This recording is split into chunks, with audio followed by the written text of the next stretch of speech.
ಯಾರು ಈಗಲೂ ಹೋಗಿ ತಾಂಡಗಳಲ್ಲಿ ನೋಡಿ ಒಂದು 10-20 ಜನ ಬಂದಿದ್ದಾರೆ, ಅದು ಬಿಟ್ಟರೆ ಎಲ್ಲ ಮನೆಗೆ ಬಾಗಿಲು ಹಾಕೊಂಡಿದ್ದಾರೆ, ಎಲ್ಲ ಕತ್ತಲೆ ಹೋಗಿದ್ದಾರೆ, ಎಲ್ಲ ಗದ್ದೆ ನಾಟಿ ಮಾಡಕ್ ಹೋಗಿದ್ದಾರೆ, ಇಲ್ಲ ಎಲ್ಲ ಬೆಂಗಳೂರಿಗೆ ವಲಸೆ ಹೋಗಿದ್ದಾರೆ.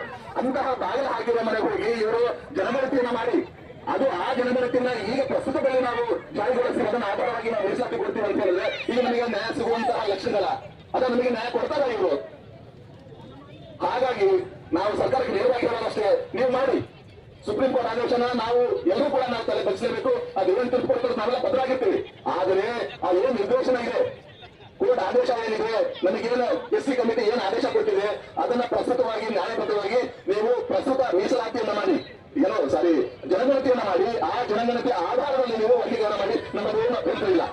ಹಾಗಾಗಿ ದಯವಿಟ್ಟು ನೀವು ಈ ಜನಾಂಗವನ್ನ ಹಗುರವಾಗಿ ತಗೊಳ್ಳೋದಲ್ಲಿ, ಈ ಪ್ರತಿಭಟನೆಗಳನ್ನ ಹಗುರವಾಗಿ ತಗೊಳ್ಳೋದಲ್ಲಿ ನೀವು ಏನಾದರೂ ಯಾವಾಗಲೂ ಅಂತ ಹೇಳೋದು ಕೆಳಗಾಗಿರುವಂತಹ ತಾವು ದಯಮಾಡಿ ಯಾವುದೇ ಸ್ಪೆಸಿಫಿಕ್ ಆದ ಆದೇಶ ಸುಪ್ರೀಂ ಕೋರ್ಟ್ ಎಲ್ಲೂ ಕೂಡ ಸ್ಪೆಸಿಫಿಕ್ ಆಗಿ ಕೊಟ್ಟಿರೋ ನಿಮಿಷ ಇದೆ ಸರ್. ಸ್ಪೆಸಿಫಿಕ್ ಆಗಿ ಆದೇಶ ಅಂತ ಪದನ ಯಾರು ಕೂಡ ಬಳಸಬೇಡಿ. ಯಾಕೆ ಅಂತಂದ್ರೆ ನಿಮ್ಮ ರಾಜ್ಯಕ್ಕೆ ಬಿಟ್ಟಿದ್ದು ಜನಗಣತಿ ಆಧಾರದ ಮೇಲೆ ನಿಮ್ಮ ಸರ್ಕಾರಕ್ಕೆ ಬಿಟ್ಟಿದ್ದು ಅಂತಕ್ಕಂಥದ್ದು ಹೇಳಿದೆ.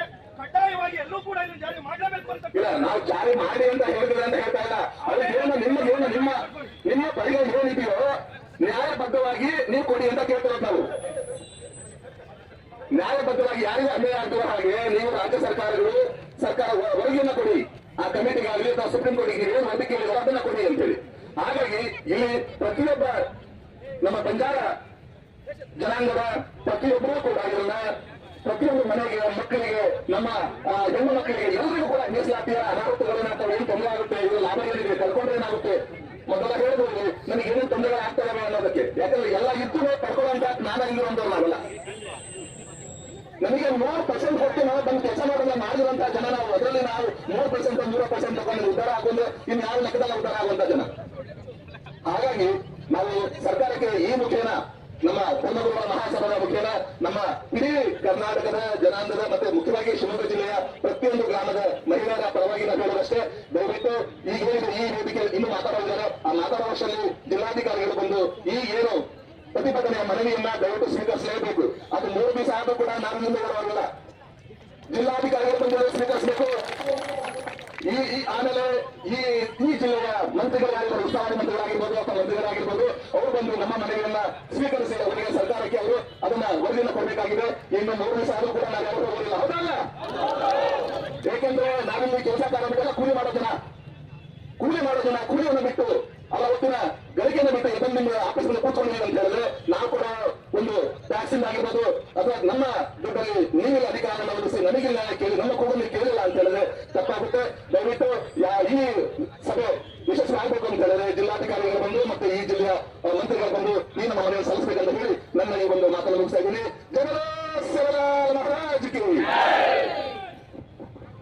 ಮಾರ ಬಾಯ್ಬನ್ ಸಗ ಸಂಘ ಗೊತ್ತಾ, ಇದಕ್ಕೆ ನಮ್ಮ ಸೇವಾ ಭಾವ ಹೇಳಿದ್ದಾರೆ. ಇದನ್ನ ನಾವು ಯಾರು ಕೂಡ ಅರ್ಥ ಮಾಡ್ಕೊಳ್ಳಿಲ್ಲ. ಗೋರ್ ಗವಾರ್ आंग बिगाड़ 5 सदार आंग मगेतार विलाकलन कत्तिकोनी लागो अभी तो युद्ध हुशार ಮಾಡ್ತಾ ಇಯೋ ಹುಷಾರ್ ವೇಕೋನಿಕೆ आपण हाते बांधली सर कोस्रिस जन देना भगत ये ಬಗ್ಗೆ ಸ್ಪಷ್ಟವಾಗಿ ಕೋಚ ಓನ ಈ ಜನಾಂಗ ಪರವಾಗಿ ಬಾಪು ತಮ್ಮ ಸಾಥ್ ನಮ್ಮ ಜೊತೆ ಇದೆ ನಮ್ಮ ಕಾರ್ಯಕ್ರಮಕ್ಕೆ ಧನ್ಯವಾದಗಳು. ಮತ್ತೆ ಈ ಕಾರ್ಯಕ್ರಮನ ರಾಜ್ಯ ಮಟ್ಟಮ ಒಳಮೀಸಲಾತಿ ವಿರುದ್ಧವಾಗಿ ಇವರು ಸರ್ಕಾರ ವಿರುದ್ಧವಾಗಿ ಹೋರಾಟಗಾರರು ಸರ್ ಜಿಲ್ಲೆಯಿಂದ ಹೋರಾಟಗಾರ ಹೋದ ತಿಂಗಳು 20ನೇ ತಾರೀಕು ಮೈಲಿ ಗೊತ್ತು राज्य मट्ट उन्नत मट्टद विचार संकीर्णವಾಗಿ और कार्यक्रम नेतृत्व निर्वहಣೆಯನ್ನು अनंत नायक वकीलರು ಹೈಕೋರ್ಟ್ ಬೆಂಗಳೂರು ಆಮ್ಲಜ ಈ ಕಾರ್ಯಕ್ರಮ ಪರವಾಗಿ ಉನ್ನ ಹೃತ್ಪೂರ್ವಕವಾಗಿ ಸ್ವಾಗತವನ್ನು ಕೋರುತ್ತೇವೆ. स्वागत अब ये कार्यक्रम उद्देश्य अपन कोट्टीरो शिवप्रकाश स्वामी जी आमले वो कुल सेव जी हम कहाँ ये जनांग क्रांति काम के होता सजी स्वामी जी ने बापन के नाके तो बा हम केनी भी फोन करने जामतो मैं निकले को सजी एक 10-12 स्वामी जी से उन बलले माचती ना हम हत्र कांदे काम करन शिवप्रकाश स्वामी जी ये जनांग उद्देश्य